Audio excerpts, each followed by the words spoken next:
Heyo guys, thank you buat kalian yang udah ngeklik video ini. Gimana kabar hari ini? Menyenangkan? Melelahkan? Atau membagongkan? Yang semangat dong, yang semangat dong. Gak apa-apa guys, namanya juga hidup.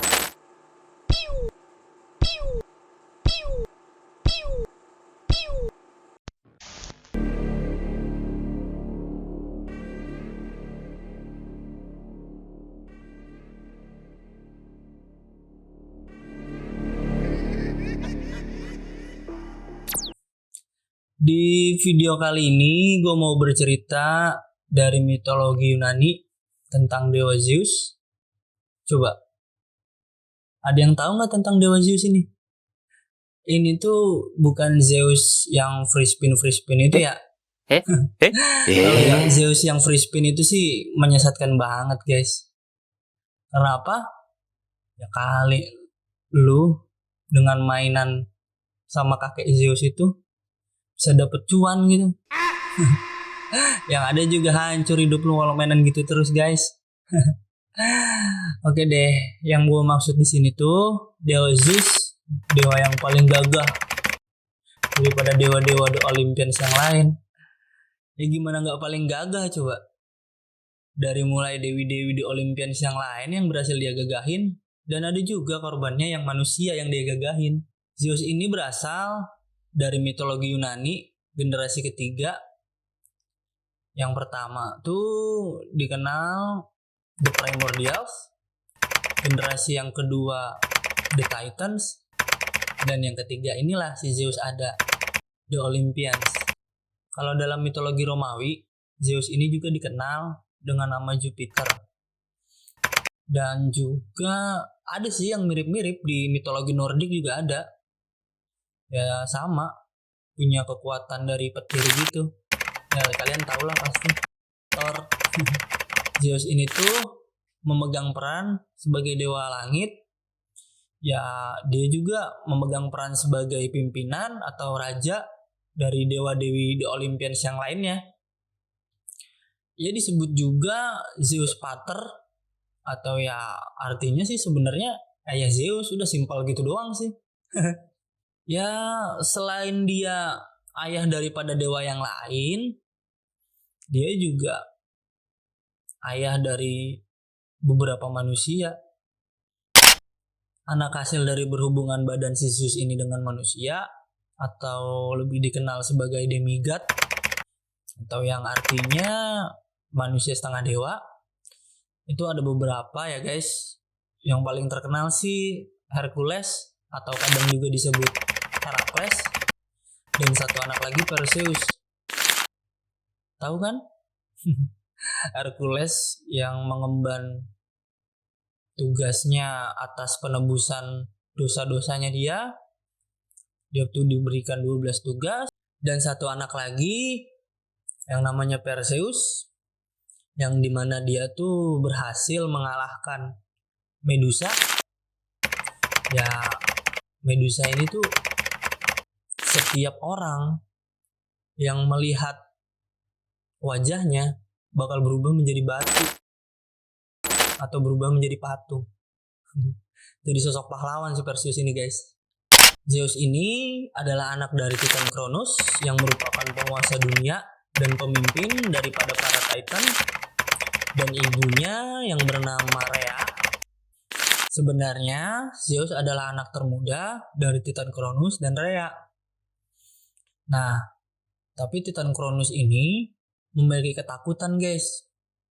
Ya dia takut tahtanya digulingkan oleh anaknya sendiri, sama persis apa yang dia lakukan terhadap ayahnya The Primordials, Uranus. Kenapa Zeus bisa nggak ditelan sama si Kronos? Ya karena si Kronos ini kan Titan guys. Titan tuh artinya ya raksasa gitu ya.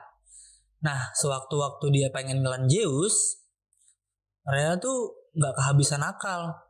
Gimana cara nyelamatin anak bungsunya ini? Jadi dia nyiapin sebongkah batu yang dibungkus dengan kain putih, dan ditukar dah tuh si Zeus agar bisa jadi hidup selamat. Mungkin si Titan Kronos ini lagi kelilipan apa gimana ya guys. Dia bisa nggak tahu yang dia telan tuh batu, bukan anaknya si Zeus. Zeus ini dibawa oleh ibunya ke Pulau Kreta, tepatnya di sebuah gua di Gunung Ida. Dan Rhea juga nggak sendiri. Rhea juga dibantu oleh setan yang dikenal sebagai nama Kuretes. Pada akhirnya si Kuretes membantu si Rhea dengan cara dia membuat perisai untuk meredam suara tangisan Zeus. Ya wajar lah, namanya juga si Zeus ini kan baru lahir ya guys, masih bayi. Nah, jadi supaya nggak kedengeran sama si Titan Cronus, nah dibuatlah tuh perisai. Di kereta, Zeus sendiri dirawat oleh Nimfa, para gadis cantik dalam mitologi Yunani. Saat sudah cukup umur, si Zeus bertarung melawan bapaknya sendiri yang bernama Titan Cronus itu dalam perang yang bernama Titanomachy. Setelah berhasil mengalahkan Titan Cronus, si Zeus akhirnya berhasil menjadi pemimpin dan mendapatkan tahta dari ayahnya sendiri. Akhirnya dia berhasil juga guys menyelamatkan saudara-saudarinya dari dalam perutnya ayahnya sendiri, si Titan Cronus ini. Walaupun akhirnya dia bukan anak tertua, tapi ya pada dasarnya ya dia karena memang paling kuat ya guys. Akhirnya dialah yang mendapatkan kekuasaan dari tahtanya. Zeus berhasil mengalahkan ayahnya si Titan Cronus ini bukan dengan tangan kosong, tapi dia memiliki senjata berupa tongkat atau tombak yang berbentuk seperti petir. Dengan senjata inilah pada akhirnya Zeus berhasil mengalahkan ayahnya sendiri, si Titan Cronus. Setelah berhasil mengalahkan si Titan Cronus dan berhasil menyelamatkan saudara-saudarinya, akhirnya mereka membagi kekuasaannya guys. Kakak pertama dari Zeus yang bernama Poseidon diberikan kuasa atas lautan. Dan kakak keduanya yang bernama Hades diberikan kuasa atas dunia bawah atau dunia kematian, atau yang disebut juga dengan Tartarus. Zeus ini juga memiliki istri bernama Dewi Hera. Tapi gue nggak tahu sih, ini dia udah ijab kabul belum sama si Hera. Sampai maharnya apa gitu gue juga nggak tahu sih guys. Jadi awalnya gini, Zeus tuh benar-benar suka sama saudari perempuannya sendiri yang bernama Dewi Hera. Tapi naas, dia tuh selalu ditolak sama si Hera. Ya, namanya juga laki-laki kali ya. Ditolak, gas terus lah, maju terus. Ngapain pakai mundur gitu kalian dalam pikirannya si Zeus ini. Tapi dia tuh bukannya pakai cara yang halal gitu, tapi dia menghalalkan segala cara. Akhirnya dia melakukan tipu muslihat dengan cara berubah menjadi burung terukur. Dan ketika si Hera melihat burung tersebut, dia dekatkanlah si burung itu ke dadanya. Dan saat itu juga Zeus berubah kembali dalam wujud aslinya dan dia melakukan tindakan hal yang tidak terpuji guys. Akhirnya dia langsung sikat tuh si Hera, langsung disetubuhi dah tuh si Hera. Untuk menutupi rasa malunya, akhirnya pun si Hera setuju menikah dengan si Zeus. Aduh, ada-ada aja nih memang tingkah si kakek satu ini. Sebenarnya dengan cara tipu muslihatnya si kakek Zeus ini udah banyak makan korban guys. Bukan Hera doang. Ada juga guys korban-korban yang lain dari Zeus.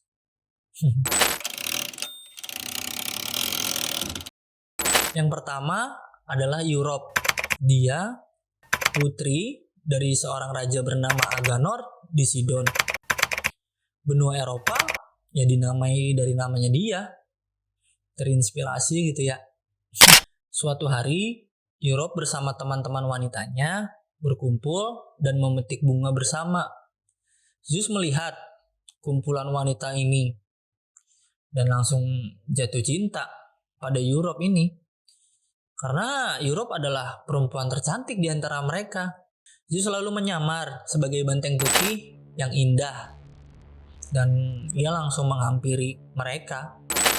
Benteng samaran Zeus ini sangat indah, bahkan beraroma bunga sehingga Europe dengan teman-temannya langsung mendekat. Mereka ngelus-ngelus. Gak tahu dia guys kalau itu tuh benteng terkutuk. Tiba-tiba benteng itu berbaring di hadapan Europe. Europe ya langsung naik aja gitu, langsung dia tunggangi aja itu si banteng itu. Dan banteng tersebut langsung membawa pergi si Europe. Banteng itu pergi ke pantai dan berenang menyeberangi lautan sambil membawa Europe di punggungnya. Bahkan mereka sampai diikutin oleh Poseidon. Dan Poseidon juga gak sendiri ya guys, dia bawa pengawal-pengawalnya. Yang salah satunya ada Triton dengan trompetnya dan para Nereid yang menunggangi lumba-lumba. Rombongan itu membawa Europe semakin lama semakin jauh dari tempat asalnya. Europe menyadari bahwa banteng itu bukan banteng biasa guys. Ya kali bisa nyeberangi lautan. Dia pun akhirnya ketakutan guys. Europe lalu memohon. Ya gimana gak mohon ah. Ampun dah. Ini banteng apaan kali dalam hatinya gitu ya. Lalu si Zeus ini berkata guys kepada si Europe bahwa dia mencintainya. Anjay, modus apa lagi ini? Pada akhirnya Zeus membawa Europe ke kereta. Di sana Europe oleh Zeus dijadikan seorang ratu di pulau kereta ini. Hasil dari berhubungan si Zeus dengan si Europe, akhirnya Europe melahirkan beberapa anak guys. Yang pertama ada Minos, yang kedua Radamantis, dan yang ketiga Sarpedon. Dewa Zeus ini membuat ulang banteng samarannya di angkasa. Sehingga jadi dia rasi bintang Taurus. Kalau rasi bintang yang lainnya gimana ya? Dewa Zeus yang buat apa bukan? Yang kedua adalah Io. Ia seorang pendeta Hera di Argos. Zeus jatuh cinta kepada Io dan langsung dia menidurinya. Zeus. Untuk mencegah Hera tahu apa yang dilakukan oleh Zeus, dia menutupinya dengan awan hitam tebal. Namun Hera malah jadi curiga. Ya kali, apaan tuh? Tiba-tiba ada awan hitam tebal begitu. Lalu dia langsung turun dari gunung Olympus dan menghilangkan awan tersebut. Zeus tanpa pikir panjang, ya panik lah dia pasti ya. Akhirnya dia merubah seorang gadis cantik itu dan ya panik banget pasti dia, gelagapan gitu. Zeus merubah Io ini jadi seekor sapi berwarna putih. Zeus kemudian bersumpah bahwa ia belum pernah melihat sapi itu. Ya, sapi itu keluar gitu aja katanya dari dalam bumi. Mengetahui apa yang terjadi, Hera ya nggak mau percaya begitu aja lah. Kali tiba-tiba ada sapi muncul dari dalam tanah. Akhirnya si Dewi Hera ini meminta Zeus untuk memberikan seekor sapi putih tersebut. Ya mau nggak mau ya si Zeus, ya udahlah kasih aja. Walaupun dalam hatinya dongkol. Ya kan itu kan selingkuhannya dia.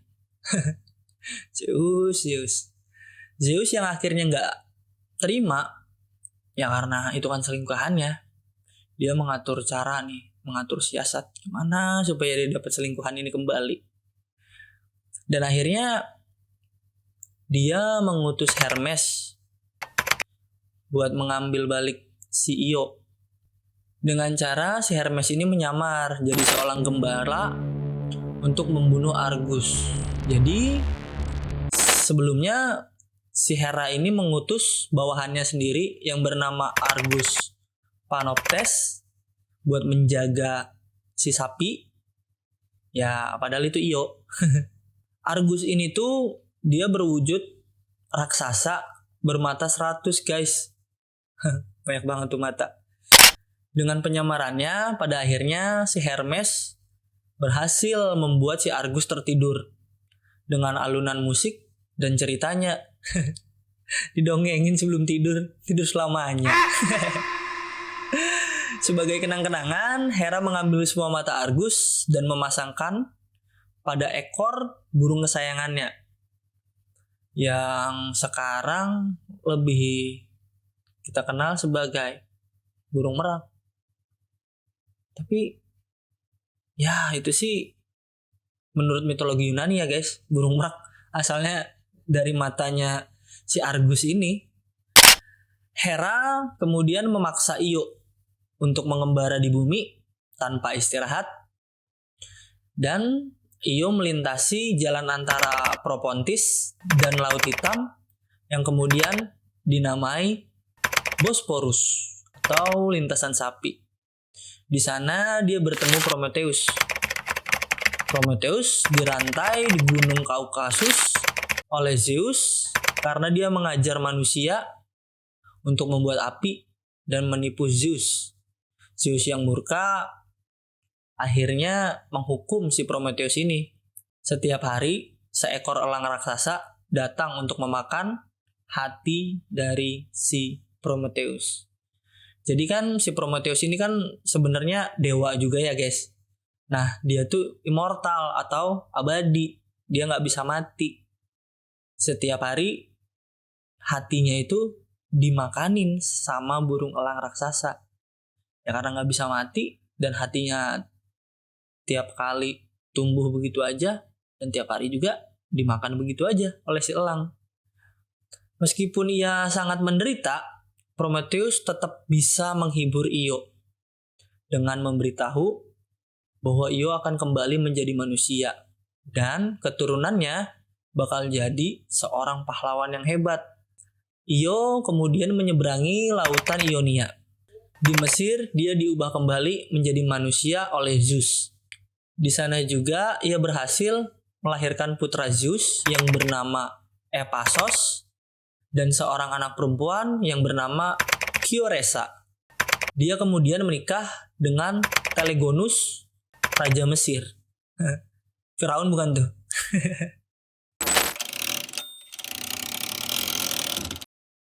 Yang ketiga, Semele adalah seorang putri dari kerajaan Tebes yang merupakan anak dari Katmos dan Harmonia.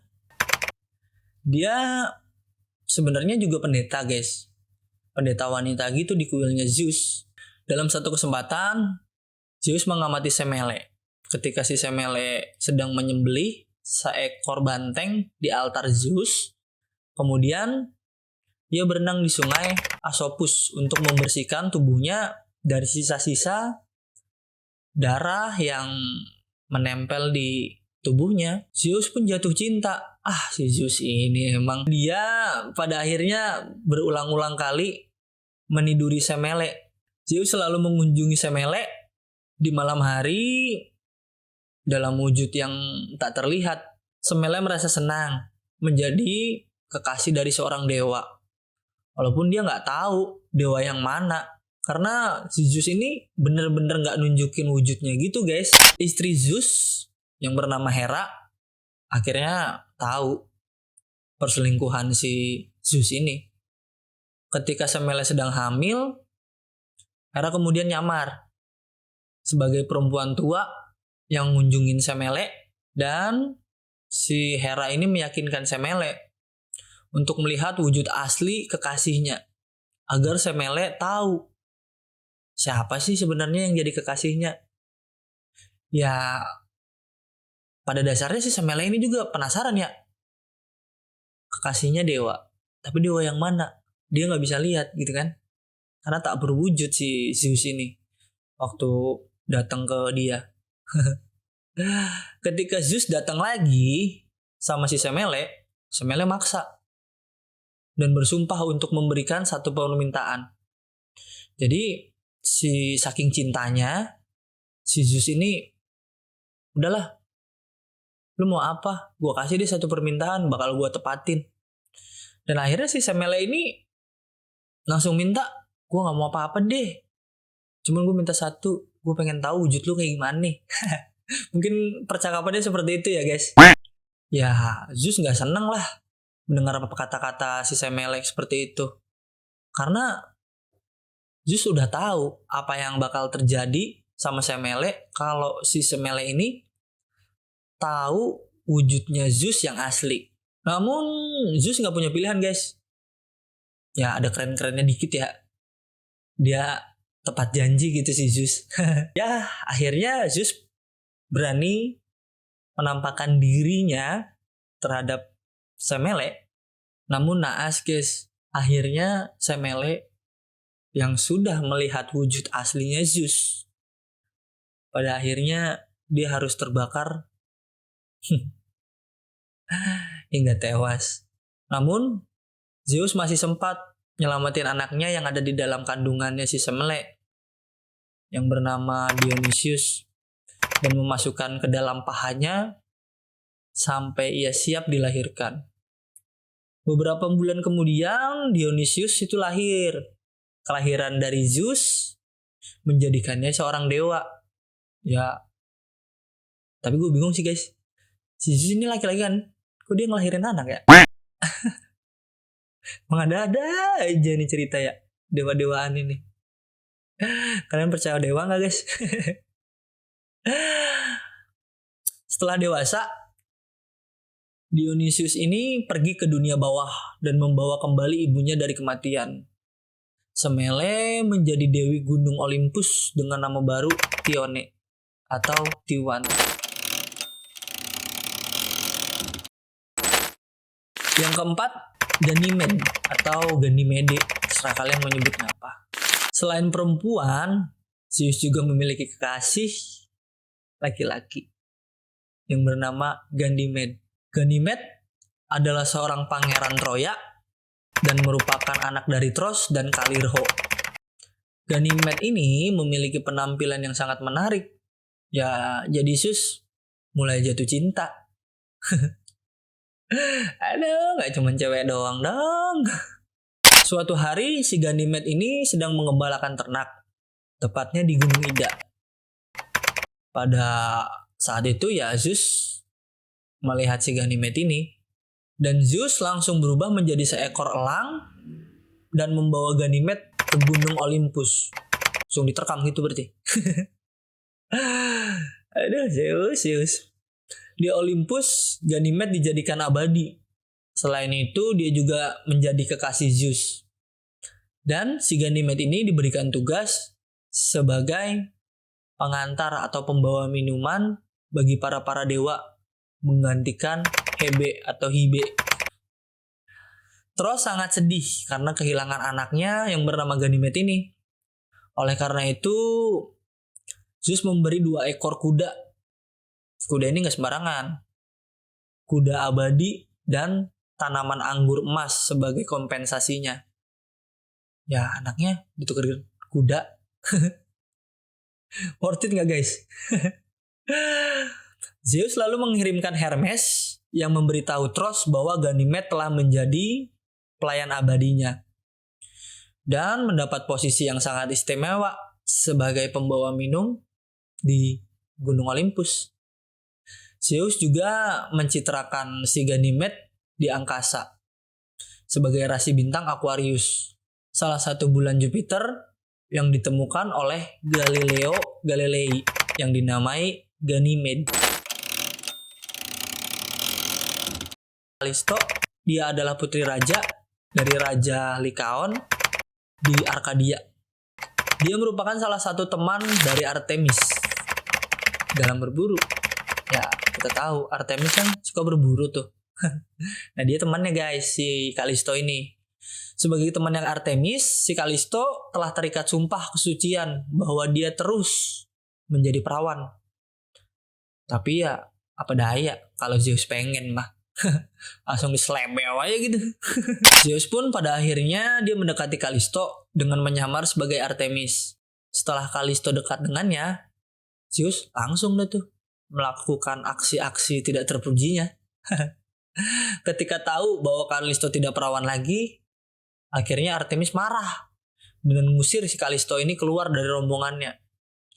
Berapa bulan kemudian, si Kalisto melahirkan seorang putra yang bernama Arkas. Hera yang marah banget karena perselingkuhan suaminya, kemudian mengubah Kalisto menjadi seekor beruang. Sementara Arkas diambil dan dibesarkan oleh Maia. 16 tahun kemudian, Arkas ketemu sama seekor beruang yang sebenarnya itu ibunya, guys. Arkas berniat awalnya sih pengen ngebunuh beruang itu. Namun akhirnya dia berhasil diberhentikan oleh Zeus karena si Zeus ini kasihan, guys. Dan ia akhirnya menempatkan Kalisto dan Arkas di angkasa sebagai rasi bintang Ursa Mayor atau beruang besar dan Ursa Minor atau beruang kecil. Namun Hera masih marah banget sama Kalisto dan akhirnya si Hera nyuruh si Thetis dan Okeanos untuk tidak mengizinkan Kalisto masuk wilayah mereka. Sehingga sampai saat ini Kalisto memutari langit utara dan tak pernah terbenam di Cakrawala. Salah satu bulan yang ada di planet Jupiter juga dinamai dengan nama Kalisto. Namanya Leto. Dia tuh putri dari Titan Koios dan Phoebe.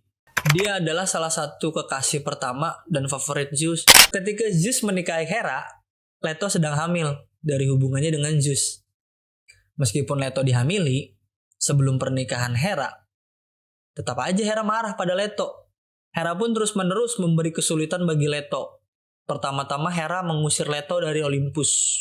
Hera lalu melarang bumi untuk menerima persalinan Leto, sehingga Leto kesulitan untuk dapat tempat dia persalinan, guys. Pada akhirnya ada satu pulau yang mengizinkan Leto untuk melahirkan di sana, yang bernama Pulau Delos. Tetapi Hera menahan Eileithyia, dewi kelahiran dari Leto. Untungnya Iris mengambil kembali Eileithyia hingga Leto bisa melahirkan Artemis. Artemis lalu membantu ibunya melahirkan Apollo. Jadi melahirkan anak kembar gitu, guys. Tapi karena ini anaknya dewa, walaupun masih bayi, juga udah memiliki kekuatan super gitu ya.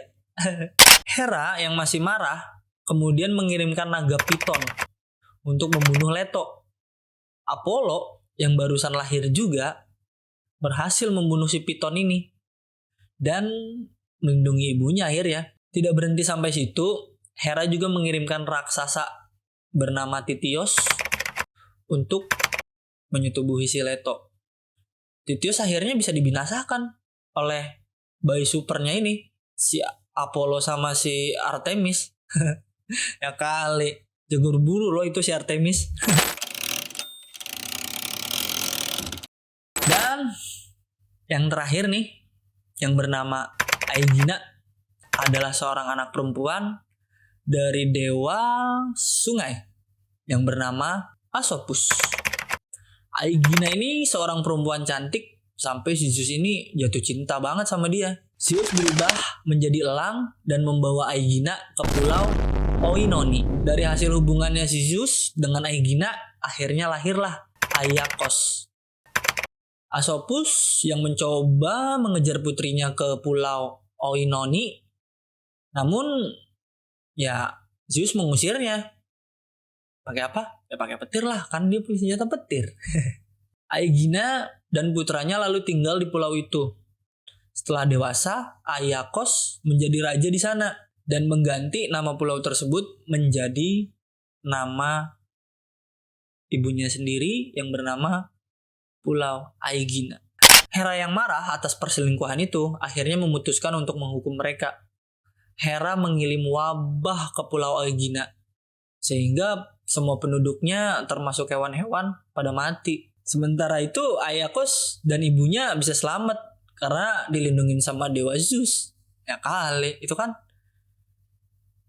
anaknya Zeus dan selingkuhannya Zeus, ya pasti lindungilah. Rada dikit-dikit bertanggung jawab tapi kelakuannya membagongkan gitu kan si Zeus ini. Aduh. Ya, di sana kan gimana ya? Udah nggak ada tanda-tanda kehidupan. Hewan-hewan tuh udah pada musnah.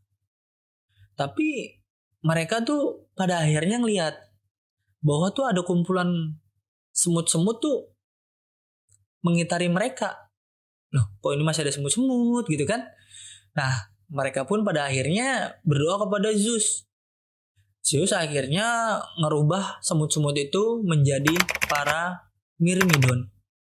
Oke guys, gimana menurut kalian tentang si kakek-kakek tua bangka Zeus ini?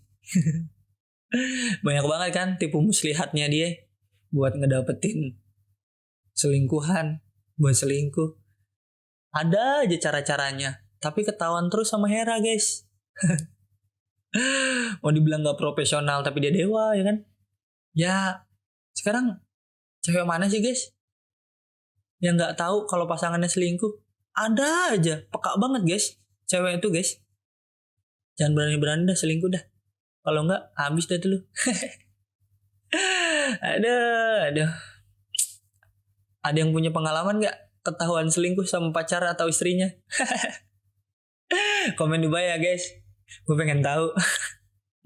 Thanks banget ya guys buat kalian yang udah nemenin gue dari awal video sampai akhir video. Jangan lupa di subscribe. Ya kali nggak di subscribe.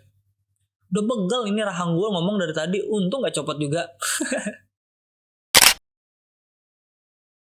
Nama gue Dika. See you at next video. Bye.